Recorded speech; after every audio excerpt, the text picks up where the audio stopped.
ये नोटिस जारी हुआ है सचिन पायलट को, जिस पर हम लोग चर्चा कर भी रहे थे। पायलट से उचित समय, तारीख, स्थान पूछा गया है। उप मुख्यमंत्री सचिन पायलट को एसओजी का ये नोटिस है, जो आपने शशि शायद उस बात को लेकर कहा भी था, उसी से रिलेटेड कहीं ना कहीं ये खबर निकलकर सामने भी आ रही है। मनोहर बिश्नोई भी लगातार दिल्ली में, और लगातार चूंकि ये कहा जा रहा था सचिन पायलट दिल्ली में है,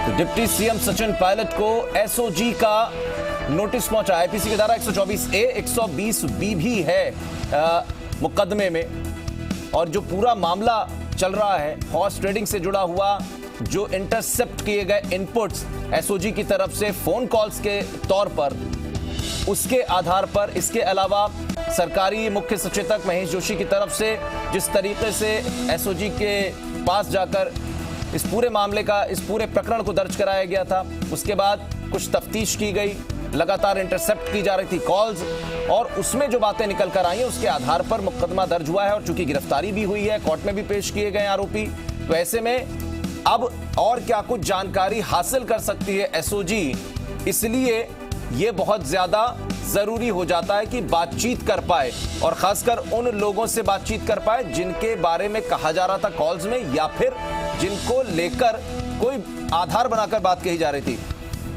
इस वक्त ज़ीर आज़म के रेजिडेंट एडिटर मनोज माथुर जी फोन लाइन पर जुड़ गए हैं। मनोज जी, निश्चित रूप से जो लगातार हम लोग चर्चा भी कर रहे थे कि क्या हो सकता है पूछताछ का विकल्प या तरीका, वो अब स्पष्ट हो गया, नोटिस किया गया है। क्या कुछ इस नोटिस में बातें कही गई सचिन पायलट से रिलेटेड? देखिए आशीष, एसओजी ने पूरा प्रकरण दर्ज करने के बाद अपने एडिशनल एसपी रैंक के आदमी को एक जांच सौंपी है, और उसके बाद 10 जुलाई की डेट के अंदर एक नोटिस सर्व हुआ बताया जा रहा है, जो कि मुख्यमंत्री और उप मुख्यमंत्री दोनों को दिया गया है। दोनों ही नेताओं से ये आग्रह किया गया है कि वो इस प्रकरण के अंदर जांच शुरू करने के वक्त अपना समय हमें दें, ताकि एसओजी उन बिंदुओं पर उनसे बात जान सके कि आखिर उनके पास इस पूरे प्रकरण का इनपुट क्या है। तो आपको ध्यान होगा, कल जब मुख्यमंत्री ने इसके प्रेस कॉन्फ्रेंस करी, तब भी उन्होंने ये बात स्वीकारी थी कि मेरे को एसओजी की तरफ से एक नोटिस मिला है, और मैं जांच के लिए हर संभव प्रयास करूंगा कि उनको क्या सहायता कर सकता हूं, मेरे पास क्या ऐसी इंफॉर्मेशन है जो एसओजी को अपनी इन्वेस्टिगेशन में कर सकती है। और तमोवेश यही लैंग्वेज जो है नोटिस की, वो सचिन पायलट के पास भी है।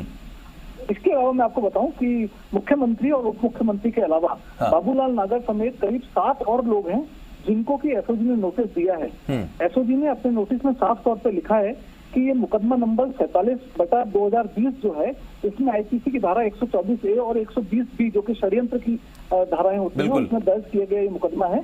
और 10 जुलाई के दिए गए इस नोटिस के अंदर इन तमाम लोगों से समय मांगा गया है, ताकि एसओजी अपनी इन्वेस्टिगेशन इन लोगों से बात करके शुरू कर सके। जी बिल्कुल। और चूंकि कल गिरफ्तारी भी हुई, कोर्ट में भी पेश किया गया आरोपियों को, तो जो पूरा घटनाक्रम चला है अदालती स्तर पर, उन चीजों का भी कहीं ना कहीं जिक्र किया जा सकता है इस पूछताछ में, जाहिर है। बिल्कुल, हाँ। देखिए आशीष, अगर मोटे तौर पर हम एसओजी की कार्रवाई को देखें जो संभावित है, उसको 2 भागों में बांट सकते हैं। पहली कार्रवाई वो है जिसके अंदर फोन रिकॉर्ड होने के बाद 2 लोगों को गिरफ्तार किया गया है, और भी लोगों के फोन ट्रेस हो सकते हैं। हमारे पास जो सूत्रों के द्वारा इन्फॉर्मेशन है वो ये कहती है कि 6 लोग लगभग ऐसे हैं जो कि पब्लिक सर्वेंट नहीं है, लेकिन उनके फोन रिकॉर्डिंग तक है, और वक्त पड़ने पर एसओजी उनके नाम भी उजागर कर सकती है। लेकिन हाल में जो 2 नाम है उनको अरेस्ट कर लिया गया है, उनको कोर्ट में पेश कर दिया गया है, उनसे इन्वेस्टिगेशन शुरू हुई। ये पार्ट 1 है।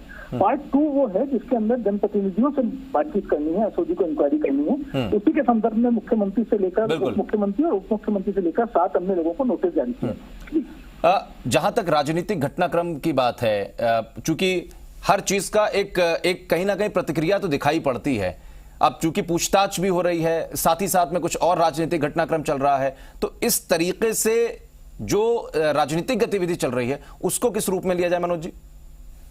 देखिए, पूछताछ का जो सिलसिला शुरू होने वाला है और जिसके लिए नोटिस सर्व किए गए हैं, उसके साथ ही अपन कह सकते हैं कि घी का काम किया है आग के।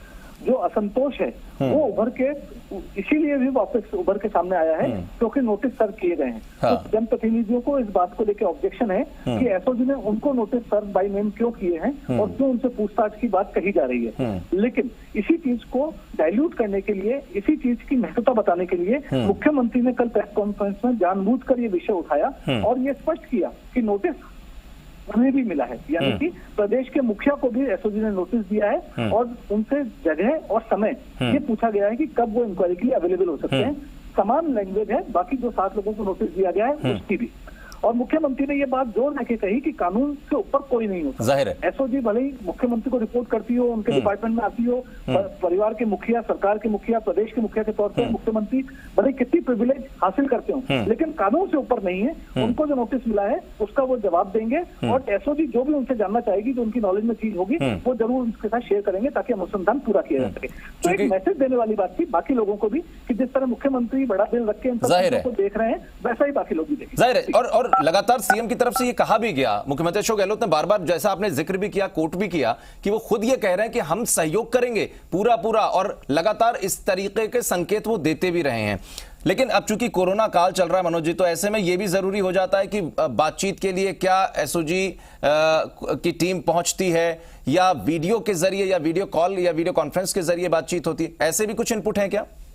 देखिए, इनपुट नहीं है, क्योंकि अभी तक किसी भी नेता ने एसओजी को अपने समय और जगह नहीं बताया कि इंक्वायरी के लिए कब और कहाँ उपलब्ध होगा। ठीक है, लेकिन बहुत संभव है कि आप जो संभावना व्यक्त कर रहे हैं, वीडियो कॉन्फ्रेंसिंग के थ्रू भी अनुसंधान हो सकता है, इसमें कोई दो राय नहीं। आज जब हाईकोर्ट, सुप्रीम कोर्ट में जजेस पेशी कर रहे हैं वीडियो कॉन्फ्रेंसिंग के थ्रू, तो ये कोई बड़ी बात नहीं कि एसओजी के अनुसंधान अधिकारी हरप्रसाद शर्मा और जो 3 लोगों की टीम है, वो वीडियो कॉन्फ्रेंसिंग के थ्रू मुख्यमंत्री से लेकर बाकी तमाम लोगों से बातचीत करें और अनुसंधान की प्रक्रिया शुरू करें, क्योंकि कोविड-19 का दौर है। और एसीबी, खासतौर से मैं इस कहना चाहूंगा कि एसीबी मुख्यालय में वैसे भी जो लक्ष्मण गौड़ आईजी थे भरतपुर के, उस प्रकरण की जांच के दौरान जो अभियुक्त है वो कोविड-19 पॉजिटिव पाया गया, उसके बाद एसीबी में वैसी हलचल है इस चीज को लेकर, एसीबी अपनी कार्रवाई हो सकता है वीडियो कॉन्फ्रेंस। इसीलिए इस पूरी कार्रवाई को गंभीरता से दोनों तरह से लेना चाहिए, और लेना भी पड़ेगा, नहीं तो जिस तरीके का संक्रमण काल चल रहा है उसमें और भी मुसीबतें लोगों के साथ में जुड़ जाती हैं। लिहाजा बहुत बहुत शुक्रिया आपका इस तमाम जानकारी, तमाम बातचीत के लिए, और लगातार